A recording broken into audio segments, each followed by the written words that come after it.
TDP మొదటి జాబితా వచ్చేసింది. కర్నూలు జిల్లాలో సమస్యాత్మకంగా ఉన్నటువంటి నియోజకవర్గాల్లో మాత్రం పెండింగ్ పెట్టింది. 5 నియోజకవర్గాల్లో ప్రకటన చేయాల్సినటువంటి దీని మీద కసరత్తు చేస్తున్న టీడీపీ. అయితే ఎమ్మిగనూరు నియోజకవర్గంలో బీసీ నినాదం ఊపందుకుంది. గత కొన్ని దశాబ్దాలుగా రెడ్డి సామాజిక వర్గం ఆధిపత్య పోరులో ఉన్నటువంటి ఆ నియోజకవర్గంలో బీసీల మధ్య పోరు కొనసాగబోతుంది. అయితే టీడీపీ పార్టీ ఎవరికి కేటాయిస్తుందనేటువంటి ఉత్కంఠ మాత్రం కర్నూలు జిల్లా ప్రజల్లో ఉంది. అయితే బీవీవీ జయనాగేశ్వర రెడ్డి మరోవైపు సీటు నాదే అంటున్నారు. మరోవైపు మాచాని సోమనాథ్ స్వయంగా వైసీపీకి సంబంధించినటువంటి అభ్యర్థి బుట్టా రేణుక సంబంధించినటువంటి అల్లుడు ఈరోజు పోటీలో ఉంటాను, సీటు నాదే, పోటీ నేనే, విజయం నాదే అనేటువంటి పరిస్థితి ఉంది. మనతో మాట్లాడడానికి ఆయన ఉన్నారు. సార్ చెప్పండి, ఏం జరుగుతుంది అసలు ఎమ్మిగనూరు నియోజకవర్గంలో బీసీ నినాదం కారణం ఏంటి? ఎమ్మిగనూరులో బీసీలు ఎక్కువ ఉన్నారండి ఒకటి. ప్లస్ ఇంకోటి, మనము ఇక్కడ మా ఫ్యామిలీ మా ముత్తాత మాచాని పద్మశ్రీ మాచాని సోమప్ప గారి నుంచి, మా తాత శివన్నదేని గారి నుంచి, మా నాన్నగారు రఘునాథ్ గారి నుంచి ఆల్మోస్ట్ 70 సంవత్సరాల నుంచి మనం మా ఊర్లో సేవలు అందిస్తూనే ఉన్నాము. పరిశ్రమలు కానీ సేవా కార్యక్రమాలు చేస్తూనే ఉన్నాము. సో ఖచ్చితంగా అధిష్టానం మన మన అర్జీని కన్సిడర్ చేసి మనకి, అండ్ బీసీలు కూడా మన నియోజకవర్గంలో ఎక్కువ ఉన్నారు. అంతేకాకుండా మనము ఒక వర్గం అని కాకుండా ప్రతి వర్గాలకి అందరికీ, మన నియోజకవర్గంలో అందరికీ మనం సాయం చేశాము. అందుకే ఖచ్చితంగా మనకే కన్సిడర్ చేస్తారని ఆశిస్తున్నాను. అంటే మనం చూస్తున్నాము ఎమ్మిగనూరు నియోజకవర్గంలో రెడ్ల ఆధిపత్యం ఉన్నది. రెడ్ల ఎమ్మెల్యేలుగా కొనసాగినటువంటి పరిస్థితి. ఈ పరిస్థితుల్లో బీసీ నినాదం పైకి వచ్చింది. కానీ టీడీపీ పార్టీకి దశాబ్దాల కాలంగా పనిచేస్తున్నటువంటి బీవీ జగన్నాథేశ్వర రెడ్డిని కాదని మీకు వచ్చే ఛాన్స్ ఉంది? ఖచ్చితంగా ఉంటుందండి. అది అధిష్టానం డిసైడ్ చేస్తుంది. అధిష్టానం నిర్ణయం పైన నేను ఉంటానండి. ఇందాక చూసాం బీసీ సభలో రెండు వర్గాలకు సంబంధించి అటు జై బీసీ అని ఇటు జై సోమనాథ్ అనేటువంటి పరిస్థితి, నినాదాలు ఇచ్చుకునేటువంటి పరిస్థితి. అంటే నియోజకవర్గంలో ఆధిపత్య పోరు మధ్యన ఒకవేళ సీటు మీకు కేటాయిస్తే ముందుకెళ్ళాలి? సీట్ నాకు కేటాయిస్తే మేము అభివృద్ధి తీసుకొస్తామండి. ఖచ్చితంగా మనం ఇంతవరకు మనం చేస్తూనే ఉన్నాం. ఇదేం కొత్త కాదు మనకు. అభివృద్ధి కంపల్సరీ ఇంకా కొనసాగిస్తాము. మంచి ఇది పొలిటికల్ మాస్టర్ కీ అంటారు అంబేద్కర్ గారు. అట్లానే నేను ఇందాక మనం చేసేది ఇంకా ఎక్కువగా చేసి ఇంకా అభివృద్ధి ఎక్కువ తీసుకొస్తాను మా ఊరికి. చేనేత కానీ, మన రైతుల కోసం కానీ, మన వాటర్ ప్రాజెక్ట్స్ కానీ అన్నీ కంప్లీట్ చేసి అభివృద్ధి చూపిస్తాను నేను. అంటే ఒకవైపు మీకు స్వయంగా అత్త వైసీపీ నుంచి పోటీలు ఉన్నారు, ఇటు సైడ్ నుంచి మీరు సీటు వస్తే పోటీ చేసేటువంటి పరిస్థితి ఉంది. ఈ ఇద్దరి మధ్య కుటుంబాల మధ్య కలహాలా లేకపోతే ఎలాంటి పోటీ వాతావరణం ఉంటుంది? ఇక్కడ పోటీ అభివృద్ధి కోసం అండి. చంద్రబాబు నాయుడు గెలిపించాలని. ఎందుకంటే చంద్రబాబు నాయుడు గారు ఒక విజనరీ. అతని మనకు తెలిసిందే 2014 నుంచి 19 వరకు చంద్రబాబు నాయుడు గారు చాలా పరిశ్రమలు పక్క రాష్ట్రం అంటే గుజరాత్లో ఉండే ఫ్యాక్టరీని తీసుకొచ్చి కియాని అనంతపూర్లో పెట్టారు. అలాగే అనేక ఫ్యాక్టరీలు పెట్టారు, అనేక అభివృద్ధి పనులు చేశారు. అండ్ గత 5 సంవత్సరాల్లో మన వైఎస్ఆర్ గవర్నమెంట్ ఉన్నప్పుడు చాలా పరిశ్రమలు పక్క రాష్ట్రానికి వెళ్ళిపోయినాయి, కూడా వెళ్ళిపోయినాయి. దాని నుంచి చాలా ఇక్కడ ఉండే ఆంధ్రప్రదేశ్ ప్రజలు పనులు కోల్పోయినారు.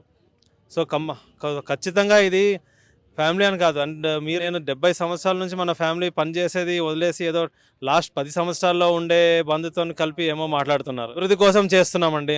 అభివృద్ధి కోసం చేస్తే వాళ్ళకి ఎప్పుడైనా జయమే ఉంటుంది. అండ్ పరిశ్రమలు పక్క రాష్ట్రాలు పంపించే వాళ్ళు బాగుపడుతున్నారు, వాళ్ళ బావ కోసము చేస్తున్నారు. సో ఖచ్చితంగా మనం చంద్రబాబు నాయుడు గెలిపిస్తేనే మన రాష్ట్రంలో అభివృద్ధి ఉంటుంది. మనము ఇక్కడ ఆంధ్రప్రదేశ్ జనాలు మనకు అభివృద్ధి ఉంటుంది, ఉద్యోగాలు ఉంటాయి. వచ్చే ఎన్నికల్లో మీరు ప్రజల్లోకి వెళ్ళబోతున్నారు, మీ అజెండా ఏంటి? అజెండా అంటే ఇప్పుడు ఎజెండా సింగిల్ చెప్పడానికి లేదు. అంటే టౌన్కి ఒకటి విషయాలు ఉంటాయి, మన కాన్స్టిట్యున్సీ మన నియోజకవర్గంలో వేరే ఉంటుంది, అంటే మండలాల్లో వేరే ఉంటాయి. ఇప్పుడు ఫర్ ఎగ్జాంపుల్ అన్ని మస్తు తిరిగినా నేను. ఇప్పుడు నందవరం మండలంకి వస్తే వాళ్ళకి ఎక్కువ తాగునీటి సమస్యలు ఉన్నాయి. సో వాళ్ళకి ఇంటి మహాశక్తిలో మన ప్రతి ఇంటికి కుళాయిలు వస్తున్నాయి, అది చేపిస్తాను. దాని తర్వాత మన గోనగండ్లలో విచిత్రం ఏమంటే గోనగండ్లలో మనకు గాజుదిన ప్రాజెక్ట్ ఉంది, కానీ ఆ ప్రాజెక్ట్ నీళ్ళు మన గోనగండ్ల మండలం వాళ్ళకి చెందడం లేదు. సాగునీటి కానీ తాగునీటి కానీ రావట్లేదు. కానీ పత్తికొండ వాళ్ళు, డోన్ వాళ్ళు దాన్ని ఉపయోగిస్తున్నారు. అందుకే దాన్ని కృషిపడి దాన్ని మన మండలానికి వచ్చే నీళ్ళన్నీ సాగునీటి తీసుకొస్తానండి. అంటే చేనేత సామాజిక వర్గానికి ఉన్నటువంటి సమస్యలు ఏం గుర్తించారు? ఆ యొక్క అభ్యున్నతికి మీరు ఏం చేయబోతున్నారు? చేనేత వర్గానికి మనకి 2-3 సమస్యలు ఉన్నాయండి. ఒకటి ఫస్ట్ గిట్టుబాటు ధరలు అంటారు. ఇంకోటి నెక్స్ట్ ట్రెండింగ్. అంటే ఇప్పుడు చేనేత వర్గాలకు మార్కెటింగ్ ఎక్కువ చేయాలి. ఎందుకంటే చేనేతలో చేసిన ప్రోడక్ట్స్ ఏమైనా ఉంటాయి, దానికి చాలా కాస్ట్ ఎక్కువ ఉంటుంది. ఎందుకంటే మన ఎక్కువ కృషి పడతారు, కానీ పవర్ లూమ్లో వచ్చేవి చాలా కాస్ట్ తక్కువ ఉంటాయి. సో దాన్ని కాస్ట్ బీట్ చేయడానికి మనం ట్రెండింగ్ అంటే దానికి మార్కెటింగ్ కరెక్ట్గా చేస్తే దానికి అప్పుడు వాల్యూ వస్తుందండి. అది ఒకటి మార్కెటింగ్ ఒకటి చేయాలి. ఇంకోటి మనకి ఏమవుతుందంటే ఎమ్మిగ్నూరులో గద్వాల్ చీరలు నేర్స్తారు, కానీ మనకు సొంత ఐడెంటిటీ లేదు. అదొకటి క్రియేట్ చేసి మనం పేటెంట్ చేసుకుంటే మనకు బెనిఫిట్ వస్తుందండి. అంటే ఇతర సామాజిక వర్గాల అంశాలకు సంబంధించి లేకపోతే ఆ నియోజకవర్గ యువతకు సంబంధించి ఎలాంటి అంశాలు గుర్తించారు, ఏం చేయబోతున్నారు? దానికి మెయిన్ ఇంకోటి టెక్స్టైల్ పార్క్ తోటి విజన్ ఉందండి. చంద్రబాబు లాస్ట్ టైం కూడా ప్లాన్ చేశారు, కానీ అది ఎప్పుడు కాలేదు. అది టెక్స్టైల్ పార్క్ వస్తే మన యూత్కి చాలామందికి ఉపాధి కలిగిస్తారు. ప్లస్ ఇంకోటి ఏమంటే గుండ్రాల ప్రాజెక్ట్ వచ్చేసి మన గుండ్రేవాల ప్రాజెక్ట్ మన కోట్ల సూర్యప్రకాష్ రెడ్డి దాన్ని అన్ని తయారు చేసి జియో కూడా వచ్చింది. కానీ వచ్చినప్పుడు నెక్స్ట్ తెలుగుదేశం మన వైఎస్ఆర్ గవర్నమెంట్ వచ్చినప్పుడు దాన్ని ముందర తీసుకెళ్ళలేదు. పాదయాత్రలో కూడా హామీ ఇచ్చారు, హామీ ఇచ్చినా కూడా చేయలేదు. అంటే అన్ని అబద్ధాల గవర్నమెంట్ అది. ఓకే, బీవీ మోహన్ రెడ్డికి సంబంధించినట్టు బీవీ జయనాగేశ్వర రెడ్డి వాళ్ళు మీకు సహకరించే ఛాన్స్ ఉందంట? ఖచ్చితంగా సహకరిస్తారండి, ఎందుకంటే అప్పుడే నాకు చాలామంది వచ్చి కలిశారు, సహకరిస్తామని ఆల్రెడీ చెప్పేసినారు. సో ఏమి ఇబ్బంది లేదండి. ఖచ్చితంగా అందరూ ఫోన్ చేసి మనము కలిసి చేద్దామని పని చేస్తామని కూడా చాలామంది కౌన్సిలర్స్ కానీ అందరూ వచ్చి మనకు కలిశారు, చేస్తున్నారు కూడా. అంటే మీ నియోజకవర్గ ప్రజలకు ఏం చెప్పదలుచుకున్నారు ఫైనల్? ఖచ్చితంగా తెలుగుదేశం గవర్నమెంట్ వస్తుంది, అక్కడ అభివృద్ధి ఉంటుంది.